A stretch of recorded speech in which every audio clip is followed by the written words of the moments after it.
नमस्कार मंडळी, आजच्या नवीन ब्लॉगमध्ये तुमचं स्वागत आहे. आणि आत्ता मी निघालो आहे अक्कलकोटला दर्शनासाठी. स्वामींची आज पौर्णिमा आहे आणि त्याच्यानंतर पुन्हा येऊन गहू वगैरे भरडून घ्यायचा आहे शेतातला. पटकन जाऊन उद्या पौर्णिमा उद्या जरी असली तरी आज पण आहे आणि उद्या ग्रहण असल्यामुळे आजच्या आजच दर्शन घेऊन यायचं ठरल्याप्रमाणे. आणि येऊन मग पुन्हा गहू वगैरे भरडून घरी आणायचं आहे. पटकन अक्कलकोटला जाऊन येतो. तर पूर्ण व्हिडिओ बघा आणि आपणही आज स्वामींचे दर्शन घ्या. पळत आलं.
हां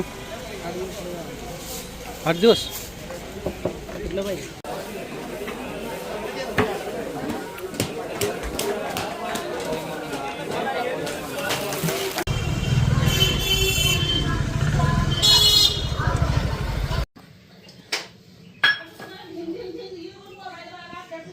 छान लागले का चपातींच्या?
शरीराला थांबवू नका, इकडे तिकडे बघू नका. पूर्ण लक्ष नाकाच्या टोकाकडे, पूर्ण लक्ष नाकाच्या टोकाकडे बघत असताना डोळे हळूहळू जड होत जाते. शरीराला थांबवायचं नाही, मी जसं सांगतोय त्या पद्धतीने ऐकत चला. एक टक नाकाच्या टोकाकडे, पूर्ण लक्ष माझ्या आवाजाकडे केंद्रित करा. मी देत असलेल्या सूचना अगदी मन एकाग्र करून ऐका. हळूहळू तुमचे डोळे जड होत जाऊन ते हळूहळू बंद, आणि त्याच वेळेस तुम्ही डोळे उघडणार तोपर्यंत अगदी गाढ आणि खोल झोपेमध्ये जायचं आहे. शरीर रिलॅक्स होत चाललेलं आहे. आता मी 3 पर्यंत अंक मोजणार आहे. कोणीही शरीराला थांबवायचं नाही, कोणीही. 1 2 आणि शरीर मागे मागे झुकत चालले. जरी मागे शरीर झुकत चाललं तर त्याला थांबवू नका. निवांतपणे तुम्ही मागे मागे शरीर जाऊ द्या, जमिनीकडे जाऊ द्या. पाठ तुमच्या जमिनीला टेकणार आहे आणि डोकं सावकाशपणे जमिनीवर तुम्ही टेकू शकता.